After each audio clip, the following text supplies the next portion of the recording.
What's up, everybody? It's a doubleheader today. We had an awesome live stream yesterday. Today, we're doing one more with one of my favorite companies out there, Xcelerate.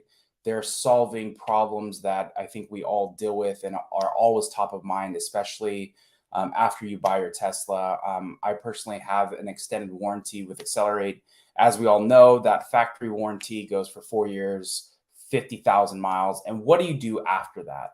And that really becomes the question and the headache. And it's so important to make sure that you're taken care of. You still get the Tesla experience. And so we're going to deep dive into Xcelerate, what they're doing, what their origin story is. And obviously, we're going to talk a little bit about obviously their future, but obviously some breaking news, hearing about Tesla and how they're now offering an extended service agreement. So let's get into it. I'm going to bring in KJ and Malad. What's going on, guys? Hey, what's up? Hey, how you doing? Doing good, doing good. It's a little early here. You guys have the benefit of having a couple hours on me, but thank you for joining the channel. Thank you for partnering with the club. But yeah, let's start with introductions. We'll kick it to KJ and then Malad. Sure. I'm KJ Gimbel, founder, CEO of Xcelerate.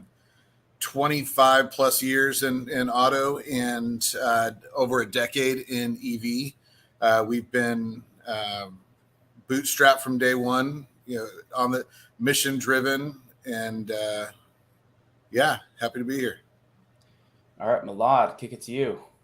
Hey, everybody. My name is Malad Davuti. I'm the COO of Xcelerate. I'm a longtime former Tesla employee, number 673, back from 2011 to 2018.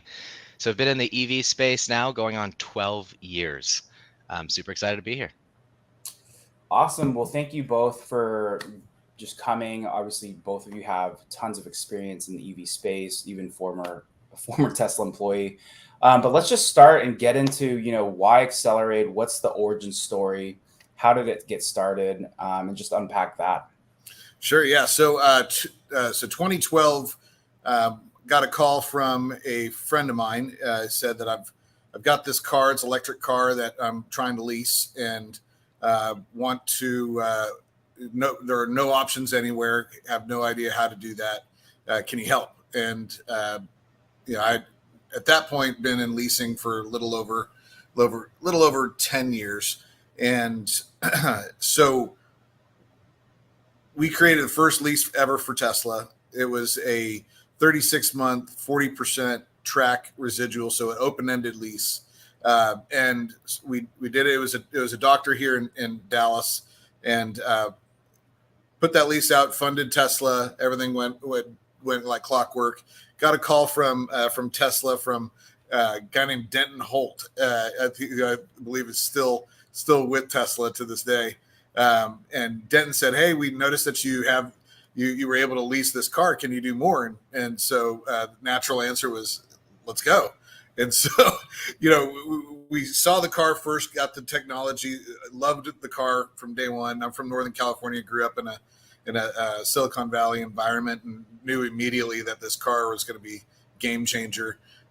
So we started leasing Tesla vehicles to their end users, and really started acting as a conduit for them in many states that they didn't have a presence in, states like Texas, Oklahoma. These are all heavy dealer association lobbied states that are anti-direct to consumer. So our license was unique in the sense that we could lease any vehicle in anywhere. So we were able to leverage that license to start originating leases for Tesla back in the early days, and that kind of transitioned into commercial.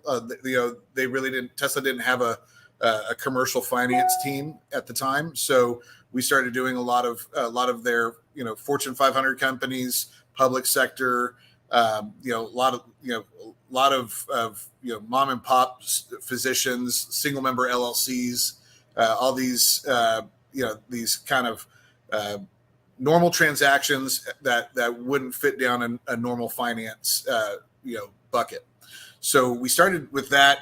We then transitioned into ancillary, which I was working with Milad quite a bit, and when he was at Tesla, on the used car side, and at some point we were discussing, what's needed in the marketplace in order to bring stability and really make sure that the values that Tesla was putting on these vehicles stayed strong.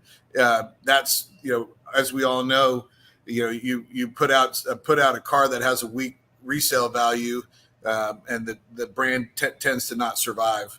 So we started trying to figure out what was the best way for us to organically prop up values within the marketplace, and that's kind of when we created Xcare. We essentially had a concept of, okay, we have the ESA that was previously available, that was a 2 or a 4 year ESA on S and X, and the only way to qualify for that was that you had to purchase the vehicle directly from Tesla or from the original owner. And so we were trying. We knew that there was a massive amount of people that didn't fall into that bucket, and we had to create a solution for them. And so we started working from the perfect customer experience backwards on how to make sure everybody was supported in that. And so, yeah, that was essentially 2018 when we started working on that project. 2019, it took us a better part of a year and a half to actually create it, just to find underwriters that would even take on this task. New technology, have no idea what the components are. Milad and I had so many meetings where we're just educating people on what this specific component is. One of the first meetings, I literally just took a whiteboard. I'm like, all right, let's talk about how electric vehicles work. And I actually used the analogy of an RC car. Let's think about a remote control car. Everyone understand? Or an electric toothbrush. It's the same stuff I used to say, like back in early days when we were just teaching people what EVs were, right? So really had to start from scratch. But I mean, that's how we got here. It was more of an education to understand what they could underwrite, because so much of what they do is based on stuff that is 100-year-old technology. So there's so much of this that was new to them and foreign, and then they had to wrap their mind around Tesla's service experience as a direct-to-consumer service model, and truly understand what that would be like to walk through as a third party to end up getting Tesla paid for one, getting Tesla to accept payment, getting Tesla to understand that we're not sending people in to inspect the cars to determine cause. Like, wrapping your minds around that as an insurance company is a little bit difficult. And traditionally, like I think what this industry usually is, it's very reactive, right? Something happens and then they build something to solve the problem that already occurred. And what we were fundamentally doing was the complete opposite. We were trying to drive rather than be reactionary. And essentially what that means is, yeah, there were Model S's out there. This is 2018, right? So there's S's and maybe some X's that were outside of warranty. But for the most part, I mean, there weren't a whole lot of cars. I think at that time, there were maybe 20 to 40,000 in the, I don't even know if that's globally or in the country, that were outside of the factory warranty window, probably just in the country. But we knew that, okay, fast forward 4 years from now, Model 3 is just now reaching, this is manufacturing hell period, right? So this is production hell during 2018. And, we just knew that if they're doing a couple 100,000 of these every single quarter, that's how many are going to be coming out in 4 years. We really need to drive this so we can solve the problem that's in front of us, not the one that's behind us. And it's funny, even after the news from yesterday, it still seems like we're driving it in a lot of ways. So it's, to shift and get the necessary partners and make this as a reliable product with a high level of confidence for individuals and consumers out there. We really needed to completely shift the focus of, hey, we can't react to this. This can't be reactionary. We have to drive the solution for everybody. And that was kind of one of the biggest challenges. Yeah, no, it makes sense. Well, I mean, I can only imagine what that was like. I mean, you were going through a little bit of what the process was. I mean, literally, I mean, well, so Mulad, obviously you worked in KJ, you worked, in the past in kind of the auto industry, but like, did you have experience with parts and services? And like, I mean, I can only imagine what that was like in educating. Yeah, uh, I mean, from a like a just a general knowledge, yes, I would say, but prior knowledge of EV, no. Like, I mean, digging into that, was kind of my when we first started leasing them. I mean, that was my moth to light event, was trying to understand this car and how it worked, because it really changed my life. It changed the trajectory of my career completely. I was doing oil field service equipment, if that can tell you anything like that. We were doing trucks for oil field service. And I was super burnt out, was, not really liking what I was doing, because I was from Northern California and grew up in a hippie upbringing, and realized that I was, Santa Cruz. Yeah. SC, what up? And so yeah, it was this thing where I didn't really enjoy what I was doing. And so the moment that I saw that burgundy color, I forget what the original color was, but it was what the name of it was. But as soon as I saw that screen and sat in that car and realized what it was deep dive from there on out. Yeah. Well, I wanted to share a little bit of, some of these pictures from the early days. And so we're going to go from the early days, and then we'll transition to like, why are you guys doing what you do? But I don't know if you want to talk through. Yeah. So this was 2013. At this point, like, we had just probably leased a couple hundred or so Teslas out, and got invited out for a factory tour and had some buddies. We were actually in town for a concert in Monterey, a festival in Monterey. And so we're like, why not kick off the weekend with a factory tour?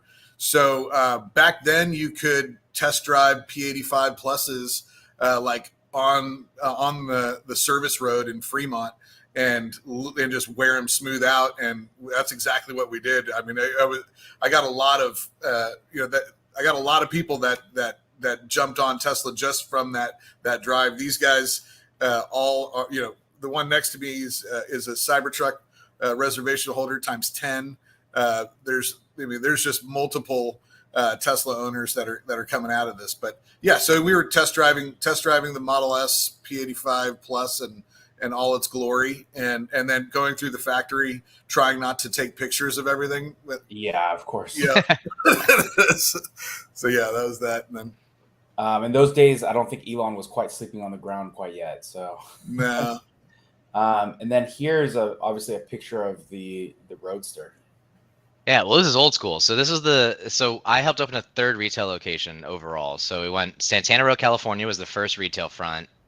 Park Meadows, Colorado was number 2, and this is Houston, Texas. And they all kind of opened back to back. I believe, if I'm not mistaken, this is literally the day before we opened the doors. So that's a Euro spec Roadster, and you mentioned experience with parts. That car, although not driven, used to break down. It used to have some problems.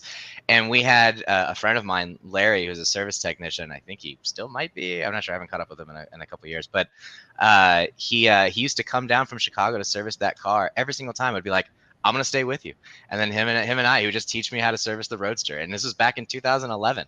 That middle one, that right now, if I'm not mistaken, is currently sitting at the Peterson Museum. Yep. So that's the Alpha Model S. Is originally a CLS 550 Mercedes that was converted into a Model S. And that's the first Model S I ever drove, literally. So that is actually a Roadster everything. We just threw it all together. In the front there used to be this big battery pack that just kind of like sat there with a lot of electronics in the back. And then behind that is an expanded view of so we can like see the insides of like the skateboard format, show people where the battery is, and kind of how simple an EV truly is, and really comparing it to like what I was saying, like an RC car in a lot of ways, just massively blown up. But yeah, it's pretty cool old school photo. Well, awesome. So, obviously tons of history here. It's really cool to obviously talk to OGs who've been in the space, who've driven the car, especially 2011, 2013. I mean, that's OG for sure. But talk to us about tell me about like, why are you guys doing this? Like why, why leasing, why extended care or X care, why extended warranty, X care, why eventually doing battery warranties? Like why are we doing this? Yeah, I'll kick that off. But to me, it's and really, I think Milad will agree that this is more of an entire mission type of drive for us. That we want to be that utility belt for the marketplace, whether it's Tesla or Rivian or Lucid, or Ford, even.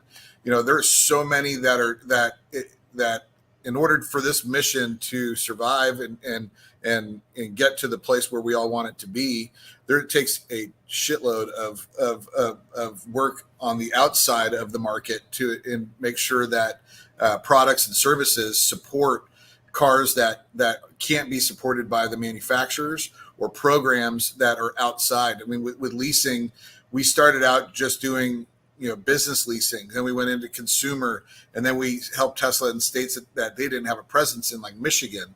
And so much of this was helping Tesla deliver more cars, and then our entire mission is more butts in EV seats.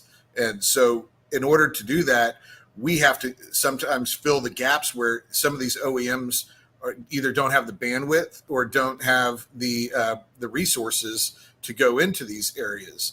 So with Xcare, it's we literally we had ESA on S and X, and then that changed, and then now as of last night there's ESA for 3 and Y, but it took a significant amount of time for that to happen. So within that space, there's so much exposure for all of these people that are trusting in these brands, and for us to be able to do what we do and support that, and help that person that can't afford a Model 3 at 50 grand, but they can't afford one at 31 with warranty, and get into that car where they would previously be unsupported outside of warranty. That for us is a win because we're helping the overall mission. So, yeah. Yeah, and like when you're and ultimately we're just solving the problems that these direct to consumer OEMs can't necessarily solve. Not because they're not capable. It's not part of their core, right? So like for instance, this rollout of the ESA, does that help fuel the factory? Right? And that was one of the biggest problems with any initiatives when you're coming from the inside, is that does it help build and deliver new vehicles, right? Kind of does the opposite, right? If someone probably would have traded the vehicle in and bought a new car if they didn't have that option, but then now they might stay in it for another couple of years. So it actually kind of counters the core of a lot of these DTC manufacturers. And there's some other like financial stuff and accounting stuff in the background where it makes it more difficult for these people to do everything themselves, right? And I'm not. I would always say that the direct-to-consumer model is the best way. I think it is the way of the future. We all believe that it's inevitable, and not just with Rivian and Lucid and Tesla, but I think a lot of other manufacturers are going to follow suit. And everything we do, from leasing, financing to for the warranty side, everything is designed for the DTC model. Everything, right? And we're kind of like a one-stop shop when it comes to F&I in a lot of ways for all these individuals. But we did this 4 years ago with Xcare, right? And in our minds, it was, we needed to add value. We know that there's a lot of people out there that it's not feasible for them to just go through cars every 2 to 4 years. Like that's not something normal people do. Maybe Yeah. 5% of the population does that, right? But the vast majority of the population does not do that. So we can't sit here and assume that, our main goal, since day one for me has always been to drive adoption. It's as close to 100% of a conversion as possibly can. So you have to solve those problems. When you're doing, a couple years ago, it was 3% of the vehicle registrations were EV. Great. There's a certain set of problems just to satisfy that 3%. Then it became 5%. There's a new set of problems that satisfies that 5%. Last year was 10%. Now we have 90% to go. Most people do not hold a car for 3 years in that 90 percentile. That's not happening. So and most people aren't buying new cars, right? Most people buy used cars. just across the industry. So we can't ignore reality of how people have been buying what is arguably the second most expensive thing that an individual will ever buy in their lifetime. A house is number one, a car is number two. And we need in order to give that confidence, it's all about trust and confidence, right? Even from early days, people, you change one thing, it doesn't use gas, everything is different. All of a sudden people ask, what happens if I get a flat tire? It's like the same thing happens, right? I mean, you get a flat tire, you change it, right? It doesn't, but it's like because it's now different, everything could be different. And so you kind of have to start from scratch in a lot of ways, whether it's education, whether it's belief or trust and confidence. So the reason why Xcare is around is because we had to. That is it's symbolic to the building of trust and confidence into these products, and it's not just for the 5% of people out there. It's for the remaining 90% that we need to go. And a lot of people are buying cars from dealers. A lot of people are getting cars used because they have a budget. They don't have 40 to $100,000 to be spending on a brand new car. Maybe they've never purchased a new vehicle in their life because they're raised not to, like myself. So it's we need to give these people options, and we need to give them barriers of entry, and also for people that are in tough times like now, right, where fears of recession are coming. People that might have been able to were thinking about trading in a car or selling their vehicle to get a new one are probably holding back because it's not an expenditure they necessarily want, because they need to make sure that their families are okay, and Yep. we need to make sure we can feed our family still for the remaining year, having a little nest egg. But you don't want to have any worrisome if something goes wrong, right? Like this is there for that. It's for that peace of mind. And ultimately, if people like us didn't create something like this, then it would be open to and I'm going to say this, the normal industry world of like the people who robocall you, the people that sell you something that it's not intended to be used at all. Like we didn't want that to ruin the name. So ultimately it became one of two decisions. We either let someone else do this and totally screw it up for everybody, or we do it ourselves. Yeah. What do we want to do? Yeah, Yeah. and to add to that, like we know that these cars are capable of going way further than traditional ICE cars, right? So seeing that to fruition is part of the mission, right? And if you have somebody that I mean, and I remember back in the early days when we would see some of the trade-ins that were coming through on, these are people that came out of the woodworks that you would never see in a dealership ever. That this is the car that the last car that they ever want to own. They think that they can drive this car for 20 plus years, 400,000 miles on the car, and this is it. Well, how is that person going to quantify what their maintenance costs or service costs are going to be, at year 15 with 210,000 miles on the car? And so that's, being able to support that, which is, kind of segueing into the next evolution of Xcare, which is battery and drive unit, which like we're literally days away from announcing, from launching. That's there to support those people, and those people that want to drive these cars for as long as they possibly can. Yeah, and what I love about what you guys are doing is there's so many people, like they kind of joke it takes like a village to raise a child. It's kind of like in the Yes. same thing. As we make this transition, it's going to take a village, and really what you guys are doing is providing one part of the body or one aspect of the child's growth to get there. And what kind of keeps coming to mind with a lot of these companies like yourself that are pioneering this space is ultimately you're taking the knowledge or the strengths of the things that are already there and partially just educating, right? Mm-hmm. And growing that, right? It's just one of those things where and making that transition easy, because I think that's the biggest thing, right? Is people really don't know how to service Teslas. I mean, the Tesla service centers, especially in the Bay Area right now, are swamped. I know of one service center, they're doing 3 shifts 24 hours, and there's Okay. still a 3 to 4 week wait in the Bay Area. So you know the transition's happening there. This company's growing close to, I think it was last year, 40%. The service centers aren't growing at 40%, Right. and they shouldn't, right? You don't want to be growing your costs necessarily at the same as like your sales, but you know, you guys are providing a service that's really important, and like I said, it takes a village to make this happen. And you know, so I don't know, I think that resonates. And I think also too, as you know, this whole industry is changing. And you know, I think it was Michigan, I think I was actually talking to Sandy Monroe about it. The companies that are making the most money in the state are literally these dealership groups. Right. And there's so much money that's just being held on to these old consumer models where we're in this transition to direct to consumer. And what I love about Xcelerate and Xcare is that you guys are using that model, that DTC model, and you have built a solution that works with that, because that's ultimately where we're going, Mm-hmm. right?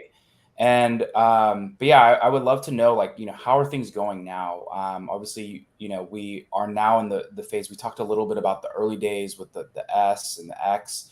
Now we're at 2 cars at production, of volume production, like doing more than 500,000 each per year. So how has that transition been, going from those like early model S and X days to now the 3 and the Y, and now eventually the Cybertruck? It's Yeah. Go ahead. I'll say this one. Yeah, It's go ahead. proof. It's proof. You know, fear. You know, everything we've been talking about, like driving versus reacting. This was this was the theory. This is what's going to happen. So what's happening now is proof that we were absolutely right. Right. That these are being delivered in large numbers. The cars are getting more simplistic. Right. We actually just saw that during Investor Day. Right. A whole entire presentation of exactly how that was happening. But we were always saying that these cars are going to get more simplistic. These cars are going to get easier to work on. These cars are going to have less components, and they're going to become more reliable. But you know, things still break. It's electronics, right? You know, things go out, unfortunately, and that's where they need to be replacement. But I mean, it's in my mind, it's proof in all the work that's out there, and I think that the whole DTC model, you know, um, it will prevail. I mean, I think we see that now with a lot of kind of the issues the dealer model is having. You know, even now you can still they're still doing markups above MSRP, right? At the same time, when Tesla's decreasing costs, right? Dealers have not caught wind of that, or have not followed suit on that one. So it's shown their dominance in the market, right? It's shown the kind of the versatility that an OEM can have, which is really unprecedented. It's not something you can see with a Ford or a GM of any sort, right? And they're trying to replicate. But I mean, for us, it's been amazing, right? Our story and who we are as individuals comes out to our customers, right? They see it. We have thousands of Xcare members all across the country. We've paid well over $1 million in claims these last few years. You Congrats know, on that. it's only thank you. Yeah, I mean, it's only been, you know, and that's weird, right? We're saying, look how much we've paid out in claims. That is not something that you would normally hear from someone in our position, right? It'd be the total opposite. We've tried not to state how many claims have been paid, right? We try to make sure that is as low as possible. But for us, it's all about how you use it. So we have thousands of customers and happy stories out there, and people that are on our behalf just go out and say how amazing this is, and like their story and the situation that they were in, that they weren't able to buy this car. They were super scared about buying it from this used car dealer that knew nothing about what they were selling, and but they called us, and even though we weren't the ones to sell them the inventory, we were the ones to tell them everything they needed to know to make them comfortable to get into that purchase, right? And it had nothing to do with anything. And then they end up buying Xcare. So it's like, you know, there are, and it's not, like I said, this is not a handful. This is thousands upon thousands of people that we have across the country that are active members of ours, and we don't even call them customers, right? We call them members, as Tesla used to call them owners instead of customers, right? You know, these people are anyone who is in our wheelhouse is is very important to us. We will go to bat for you. That's the entire point, right? We will come to your defense. We will make sure that everything is perfectly fine, because this is who we are, right? We would want to do this for ourselves. And if we want to do it for ourselves, why wouldn't we want to give that out to everybody else? Yeah. And to add to that, not only do we have that the members growing, almost by the minute. I mean, we see them at 3 a.m.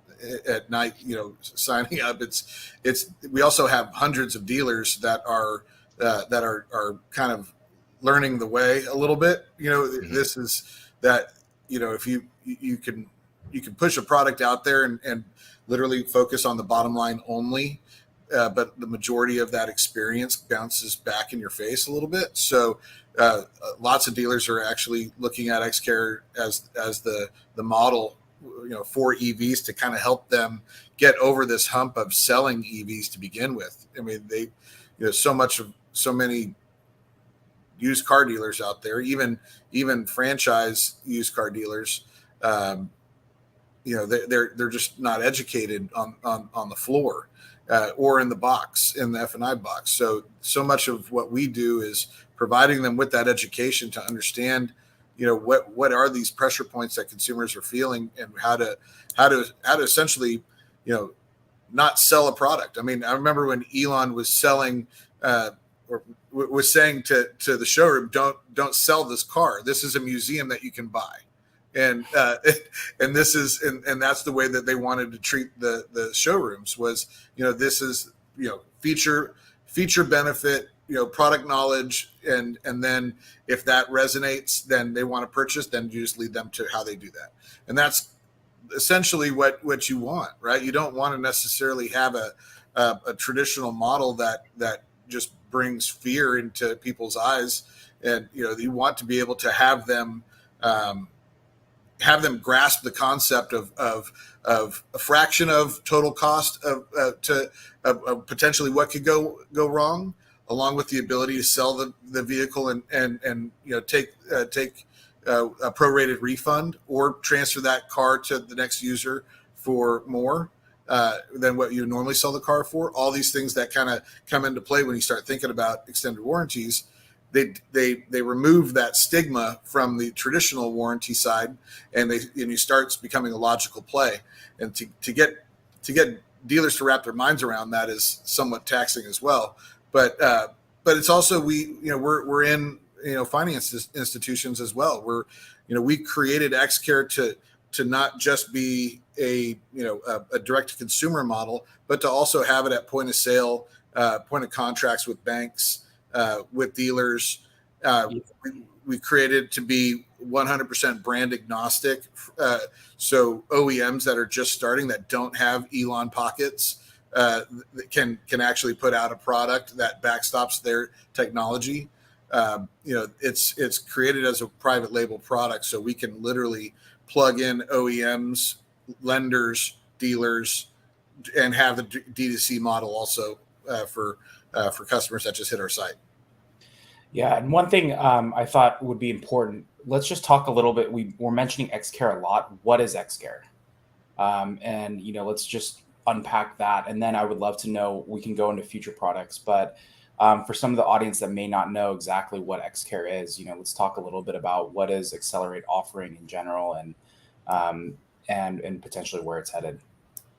Yeah, plain and simply, it's an extended warranty. Right, it's an extended warranty. It gives you coverage after your 4-year and 50,000 mile warranty is over. So originally we modeled it after the ESA.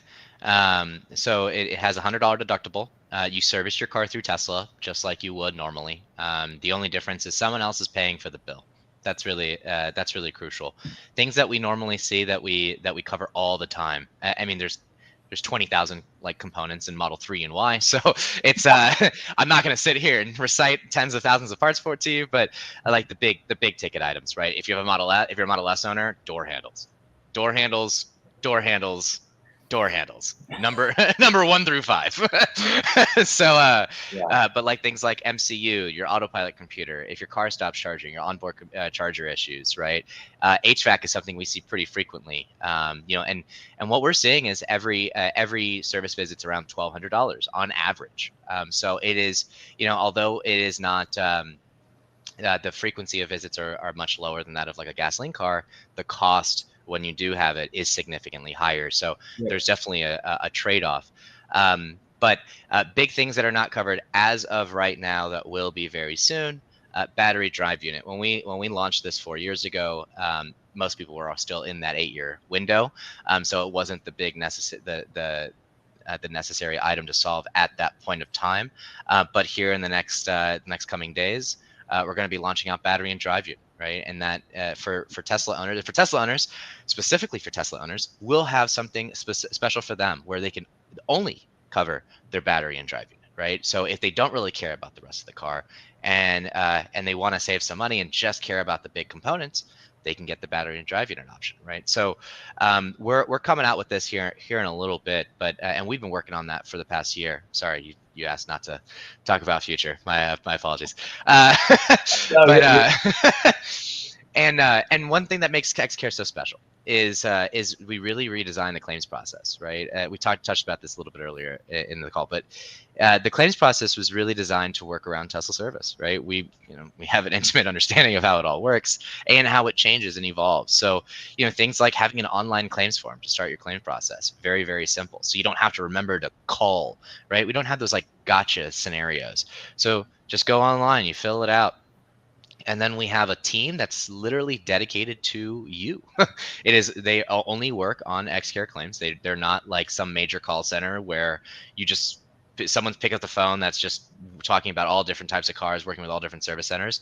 This is a team that is specially trained to work with Tesla service. And they do that all day, every day. And so they guide you through it, what to expect. Anytime you get a new estimate, send it our way. We don't need to speak to them for literally anything. And then we just pay them, right? We send them credit card information via email or over the phone, whatever they prefer. And we're revamping that here in the near future too.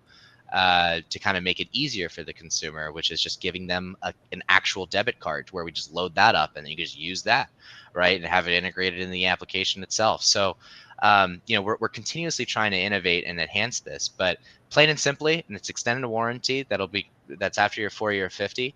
We have long terms, right? It goes up to well past 10 years of vehicle age, 125, 130, 140,000 miles. I mean, there's, if you really want to try to own your car for many, many, many years to come, it's all transferable, right? So a lot of people sell their car with Xcare. It does add value, right? If you have a Model X with 80,000 miles on it, what do you think a Model X would be less or more valuable if it had a warranty or not, right? So with Xcare, you can transfer it. You can also cancel and get a prorated refund. So there's really no harm, no foul. But yeah, it's really there to serve the peace of mind, and like I said, it's backed. It's backed by a major insurer, nationwide insurer, to give everyone that confidence, right, and that trust that this is absolutely real, and it's not something that we just kind of do on our own. So we have major partners behind us that do this across multiple different industries, but work with us specifically for this. So this is not part of a portfolio that has a bunch of gas cars or a bunch of other things that are not related to EVs. This is EV focused through and throughout. Yeah, no, and I think it's so important, especially it's those 1 or 2 times you'll go into the service center. And again, it's not like a typical gas car where you're going every 30,000, 60,000, 90,000 or oil changes. But those one-time things will just could cost a lot. My brother-in-law, I know I had hit you guys up about that. He had to replace his MCU. I think he's at 70,000. So for some reason, it went out.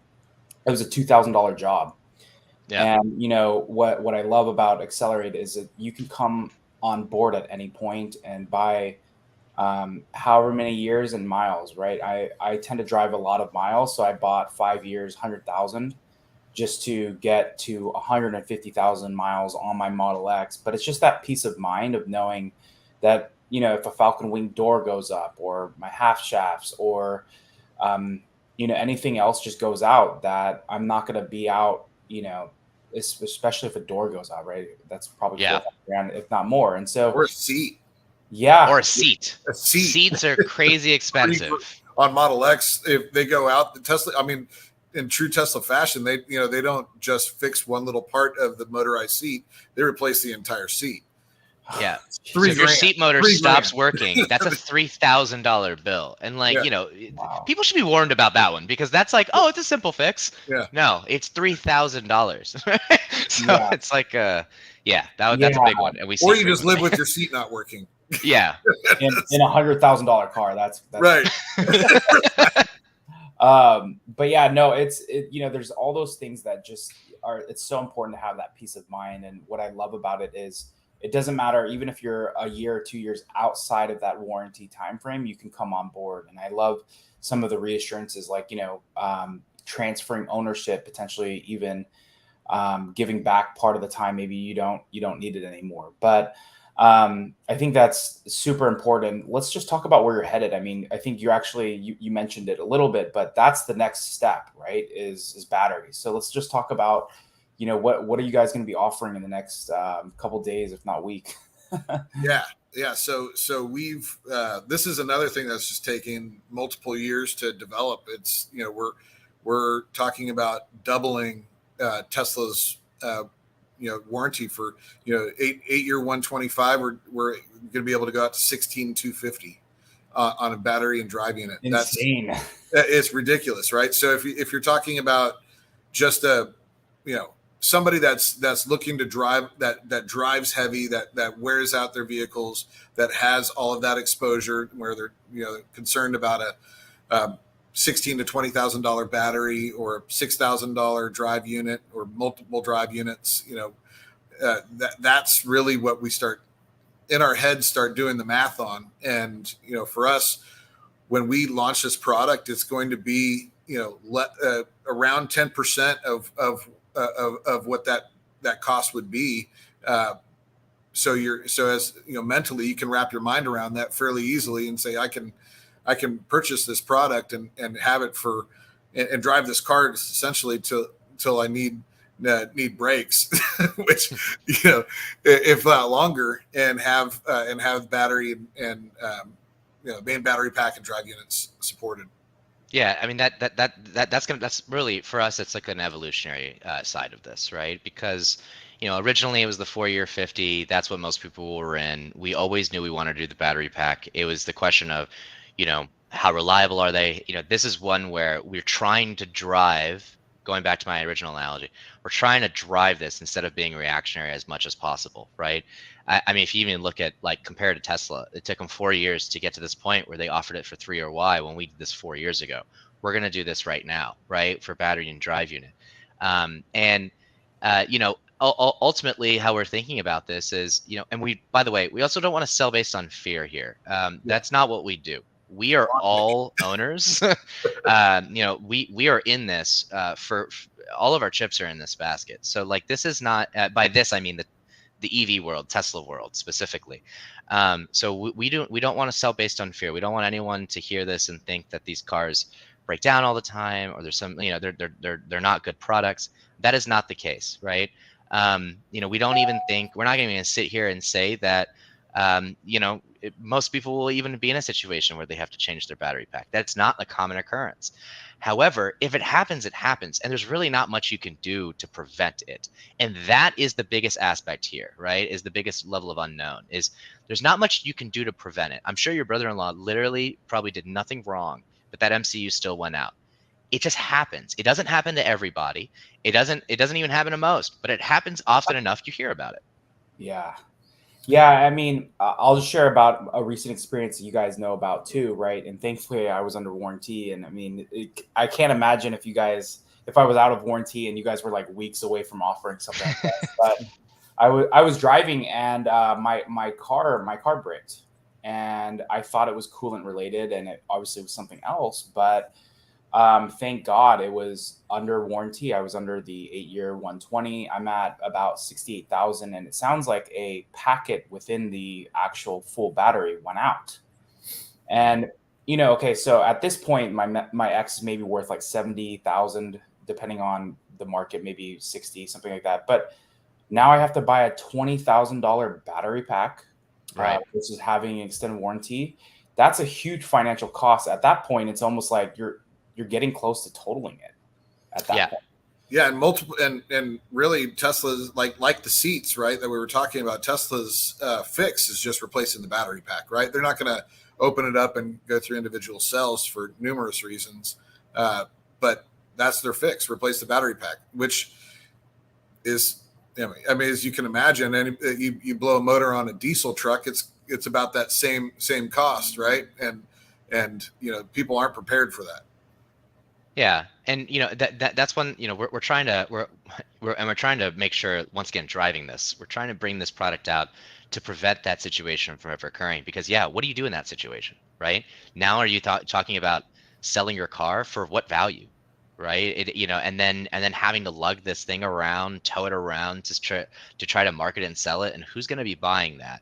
And then you have to go around, and then it's like, well, if I buy a new car and I try to sell this one at a huge loss, then is that less than $20,000, or do I just figure out how to pull together 20,000? And just, most people don't have $20,000 laying around. That is just not a thing that the vast majority of people in this country have. So once again, we're trying to, in order to solve this, the remaining 90%, we have to solve these problems, right? And Tesla needs to solve the problem of scalable operations on the service side to actually be able to solve these problems mechanically and electronically, right? But their core competency is not to create these types of products to give the peace of mind to the customer, because those two things kind of contradict each other in a lot of ways, right? So we're trying to aid Tesla in every single way that we possibly can. You do your job. Sometimes it's tough to do that too, by the way. Yeah, for sure. Even though they're a massive company now, there's still a lot of things about Tesla that are still startup, right? So sometimes helping them means it's not comfortable, but we're trying to make it easier on them at the same time by creating things like a virtual card for payment, right? Having a physical and a virtual card to eliminate the need for them to have Do you have a picture of that, by the way? What's that? Do you have a picture of that? Yeah, I think. Is this? Are you talking about the breaking news from yesterday? The comparison? No. The There's card. our Xcare card. Give me a second. I'll dig that one up. I didn't. Yeah, so I'll just kind of I'll talk about it, but so what we looked at, and this is something that Milad was heavily involved in, was how do we create in a direct to consumer service world, how do we create a payment method that somebody can easily add, that doesn't require a significant amount of work, or really any work at all outside of the normal steps that a service advisor would take at checkout. And so, Milad was brainstorming with a couple of friends of ours, and we eventually came up with this concept of doing something like what Postmates does, and like what Grubhub does, where they provide a card to their drivers to go pick up the food, and then you eventually true up when you pay your tab. So what we're talking about now, and what we're almost finished with, is an Xcare card that will be a Visa debit card that will be charged up when a customer provides their invoice to us. We will approve the claim and then add the claim dollars to that card, and they can just put that in their My Tesla app or have it physically with them and pay at pickup. So this eliminates all of the normal back and forth with getting a phone call from us to give you a credit card number, or having you send us a bill to pay via email. This is all done in the through the app or in person. Yeah, and it makes it seamless, like for people like Tesla, right? When they're once again going core competency from the service side is just get the car out of here as soon as we possibly can, right? And that it's all about turn, right? It's all about days in service and just getting the vehicle out of here. So the last thing they want to do is having to go back and forth over a phone call and figuring out how to collect payment from these people, and what if they're not available, and what if I'm outside of hours, what if it's on a Sunday or something like that. So this really just helps, this streamlines the process both for us for the customer and for Tesla. So it's really a win-win-win all around. Tesla gets paid, and for any OEM, right? Yeah, for any OEM. Whether it's a direct to service model or it's a traditional service model, it works just the same. And it's which again is the reason why is to help strengthen that overall service experience. And as more third-party service centers come up, right, that are that go into this world, like we work with Electrified Garage as a big example there in the East Coast. We'll work with them and make sure that we do have a pretty high standard and standard for repair, right? We want to make sure that there are, you actually know what you're doing. You're not just someone just giving it a shot, right? Like, we want to make sure the customer is okay. We don't want to steer a battery pack for the first time, right? Like, hopefully not. We want to make sure these people actually know what they're doing, because we don't want to steer our customers into a negative experience, right? We want to be able to make sure we can not control the experience, make sure it's better, is the best possible experience we possibly can. So we're excited for these third-party shops to come up, like Electrified Garage, and hopefully, if anyone's hearing this that's in that world, please reach out to us so we can help you as well, because as we said, we need to alleviate some service from Tesla service. I know they want to try to control it themselves, and that's all fine and dandy too. There's no preventing. You can go anywhere that really knows what they're doing with Tesla, whether it's Tesla service or a third-party shop, as they start sparking up. Yeah, total side note, Milad, make sure to hit me up after. There might be a good intro I can do on that, but with a company in kind of Bay Area, Northern California. But no, I think it all makes sense. Especially you guys are continuing to make the process easier, especially with the debit card, right? Less interactions with humans, more just automating the whole path, especially in this D2C thing. But you're still giving people the experience of working with Tesla and making that whole process seamless. Yeah. And one thing I just wanted to actually kind of just dive into, obviously this is kind of hot off the press. We all know what Tesla announced yesterday, and obviously it's their, let me zoom in here, but this is a quick comparison. So I think obviously Tesla just announced for around $1,800 to $2,000, or, I think for all of their cars, they just announced the extended service agreement. It's an additional 2 years for, again, anywhere from 1,800 to I think 3,100, depending on S and X. And so, how does that, when you heard this, what did you guys first think? What were your thoughts? And obviously, how does Xcare compare? Yeah. I mean, this to me, just it gave me a flashback of when Tesla signed up with USB for their leasing. We were kind of the utility belt player for their leasing until they signed a big agreement to where they were going to take leasing in house. And I kind of get this same feeling from that, because we still get referred by Tesla all the time. I mean, in all of these cases that are outside of their normal core competency, they still refer end users to us for financing all the time, whether it's consumer or commercial. So with this, what's interesting about it is that it's very similar to what we had previously with S and X, right? You don't have the 4-year, but it's a 2-year 25, and the cost is very palatable. If you compare it to our cost, we're still a little bit less, and we still have a little bit more from a feature side but our goal isn't to compete with Tesla, because we want to help, right? So if somebody feels more confident than to run with Tesla's ESA, then by all means go that path. But if you're analyzing and looking at the differences between the two products, one product has from an ancillary coverage perspective, like trip interruption, tow service, rental car reimbursement, all of those items that aren't necessarily in the ESA, those do come with Xcare. But with the ESA, there's so many people that don't fall within that bucket where a 225 makes sense to them. And the eligibility is also entirely different, right? So it's important. Let's talk about that really quickly, because I think what most of the chatter is right now is most people are going in and realizing they don't qualify for the Tesla ESA. So for the Tesla, the biggest core difference is here is the Tesla ESA. You have one option, 2-year 25. That is it. No other variation. $100 deductible per visit.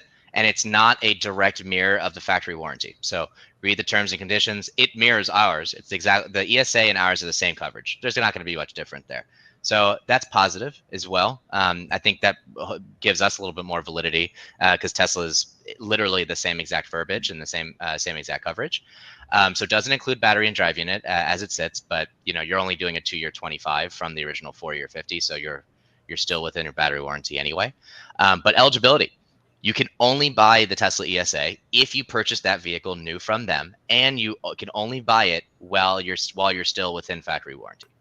If you're at 50,001 miles, you're out, right? If you bought it used or you're the second or third owner, you're out, right? Even if you bought it from used Tesla, you're out.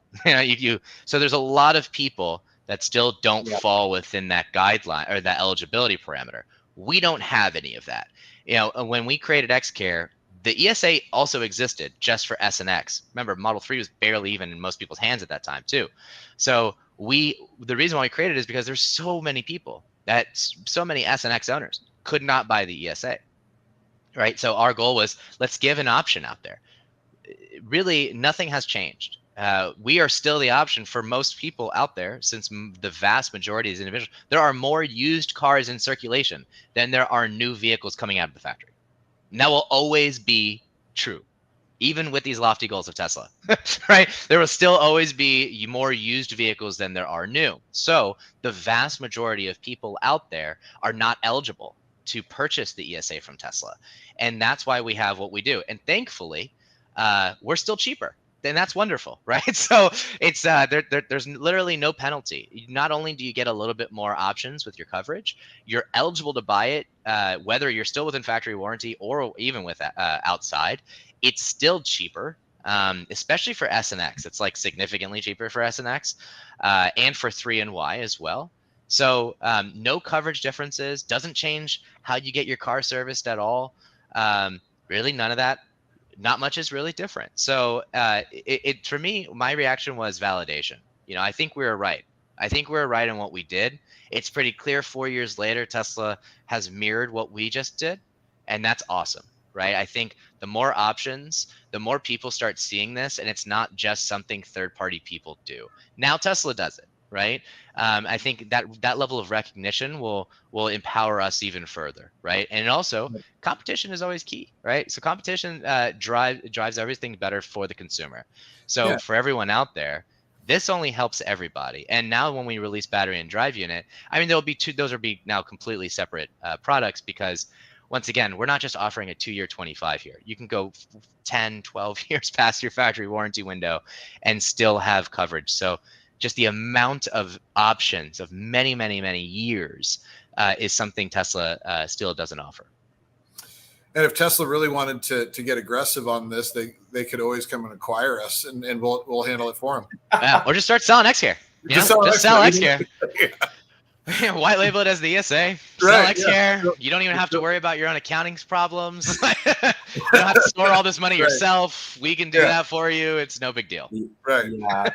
And again, what I love about what you guys are doing is, again, you guys are continuing to innovate, continue to stay true to who you are, and helping. As I said earlier, it's going to be a village to make this all happen, to make this transition happen. And you guys are making, you guys are providing that peace of mind. And again, we're not that I'm trying to say go and get Xcare because of fear, but it is a part of, as we transition into this new space, there is an aspect of uncertainty and not knowing exactly what it's like to maintain an EV. But at least for me, like, I know having 150,000 miles, 5 years, whereas like I think 2 years and 25,000, I would go through that in a year. So I don't know, but I just love that the fact that you guys have that flexibility. You can join in at any mileage. You can buy however many years you want. You can transfer that ownership, and you can also, you guys are obviously backed by a national insurer nationwide, and so it's just.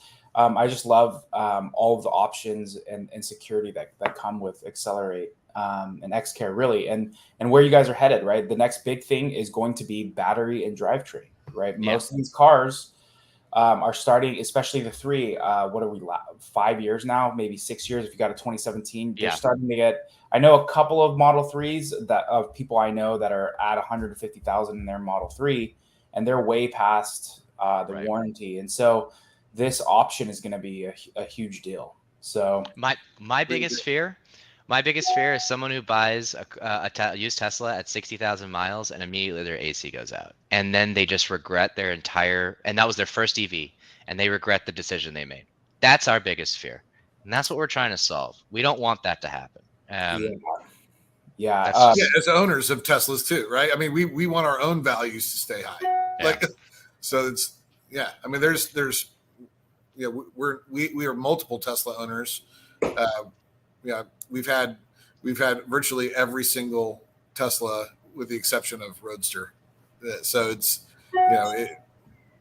it's here. We build it because we know what the community needs, because we're part of that community, and it's just, we've been doing it for so long. And to touch on one other thing before we drop, Xcare is also able to be financed, right? So I think with, when you're talking about purchasing it with a car, you can actually finance it in with your loan, which is something that ESA. Awesome. Yeah, exactly. So I mean, like Tenet's one of our partners, and right now, if you're buying a used car and are freaking out about rates, go to Tenet and you can get Xcare with financed in with your used Tesla or new Tesla.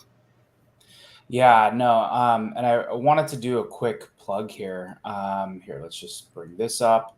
So this was Milad last year, just dropping some knowledge on financing and leasing at the Tesla takeover last year. He's going to be, well, both KJ and Milad are going to be making an appearance again this year. We have May Musk coming, but again, a lot of what you guys are doing is new to the space.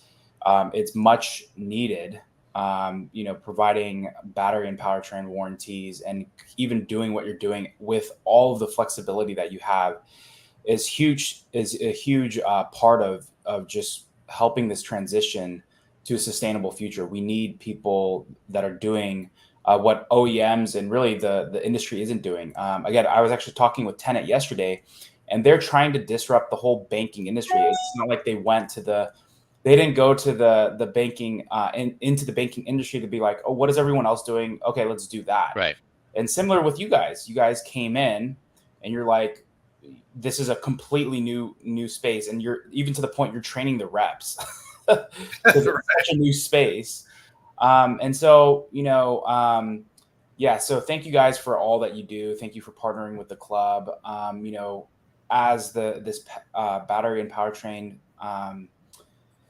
option rolls out, we're definitely going to be making sure that everyone knows about it. So make sure to check out KJ and Milad at Xcelerate Auto. Check out Xcare. Obviously, stay tuned to what they're doing, especially at their handle at Xcelerate Auto. But yeah, thank you guys again for joining us today. There's a link below if you want to check out Xcelerate Auto.